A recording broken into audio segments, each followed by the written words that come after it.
ఏడాది డిసెంబర్ 21న ఎర్రగుంట్ల మండలం ముద్దునూరు 4 రోడ్ సర్కిల్లో ఒక దొంగతనం జరిగింది.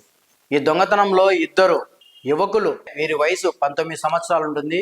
వీరు చదువుకోకుండా చెడు వ్యసనాలకు లోనయ్యి వివిధ దొంగతనాలు చేసుకుంటూ తిరుగుతూ ఉండేవాళ్ళు.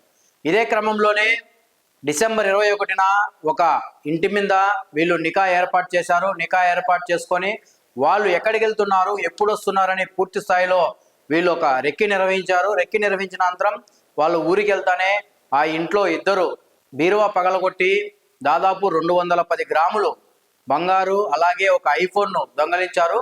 అంటే బంగారు విలువ దాదాపు 36 లక్షలు ఉంటుంది. ఈ బంగారు వాళ్ళు వచ్చి చూసుకున్నప్పటికీ మొత్తం బీరువా ఇంట్లో, అంటే ఈ ఇంట్లో ఉన్న వాళ్ళు తిరిగి వచ్చి చూసేటప్పటికి దొంగతనం జరిగింది తెలుసుకొని పోలీసులకు సమాచారం ఇచ్చారు. పోలీసులు కేసు నమోదు చేసుకొని వీళ్ళు ఇద్దరిని అరెస్ట్ చేశారు. ఈరోజు కడప జిల్లా ఎస్పీ సచ్కేతన్ విశ్వనాథ్ ప్రెస్ మీట్ పెట్టి మీడియాతో మాట్లాడారు. ఆయన కేసు వివరాలు ఏం చెప్పారో ఇప్పుడు మనం చూద్దాం. పెట్టి క్రిమినల్స్ ఉన్నారు, వీళ్ళకి ఏమి పని లేదు, ఎన్ని ఎంప్లాయ్మెంట్ ఏం లేదు, అంతా రెక్కి చేసి ఇట్లాంటి ఆఫెన్స్ వీళ్ళు చేశారు.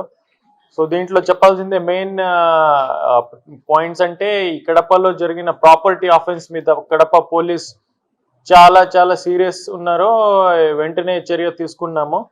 ఏదైనా మన దగ్గర ఉన్న ఆల్రెడీ 3000 వరకు పాత ఆఫెండర్స్ కి ఒక లిస్ట్ ప్రిపేర్ చేసాము. వీళ్ళ ఇంటికి వెళ్ళి వీళ్ళు ఇప్పుడు ఏం పని చేస్తున్నారు, ఈ జీవితాల కోసం ఏం చేస్తున్నారు, వీళ్ళు బిహేవియర్ మార్చారా లేదా, వీళ్ళ ఫ్యామిలీ మెంబర్స్ కూడా మాట్లాడతాము, వీళ్ళకి కౌన్సిలింగ్ చేస్తున్నాం, వీళ్ళ యాక్టివిటీస్ మీద మనమే వాచ్ పెడుతున్నాం. ఈవెన్ వీళ్ళ ఇక్కడే ఉంటారు, డిజిటల్ రికార్డ్స్ కూడా మనమే బిల్డప్ చేస్తున్నాం. వీళ్ళకి లైక్ లొకేషన్ కోసం లాంజిట్యూడ్ లాటిట్యూడ్ కూడా ఈ మ్యాపింగ్ అంతా చేస్తున్నాం. అన్ని ప్రాపర్టీ ఆఫెన్సెస్ సీరియస్ తీసుకుని మనమే maximum property offence detection and recovery of property కోసం కడప పోలీస్ బాధ్యత తీసుకొని ట్రై చేస్తున్నాం. దీంట్లో specially Erraguntla inspector and DSP దీంట్లో చాలా ఎఫర్ట్స్ పెట్టారు. వీళ్ళకి కడప పోలీస్ తరఫు నుంచి అందరి కాంగ్రాచులేషన్ తెలియజేస్తున్నాం. దీంట్లో కూడా మల్టిపుల్ టీమ్స్ మనమే ఫామ్ చేసి ఉన్నాం. 3 police station and head quarters teams. దీంట్లో కొన్ని క్లూస్ వచ్చాయి జస్ట్ రీసెంట్లీ 2, వెంటనే అది కూడా డిటెక్షన్ జరుగుతుంది. దీని మీద కూడా అందరూ పనిచేస్తున్నాం. కాదు, మనమే ఎట్లాంటి ఇష్యూస్ ఎంకరేజ్ చేయట్లేదు, టాలరేట్ చేయట్లేదు. ఎవరైనా బాధితులు ఎవరైనా పోలీస్ స్టేషన్లో వస్తే వెంటనే కంప్లైంట్ రిజిస్టర్ చేయమని ఇన్స్ట్రక్షన్స్ ఉన్నాయి, అందరికి ఆర్డర్స్ ఉన్నాయి. అప్పుడే కూడా ఏదైనా ఇష్యూస్ ఉంటే అందరూ ఈ మండే పీజీఆర్ఎస్ ఉంటుంది, అక్కడే రావచ్చు.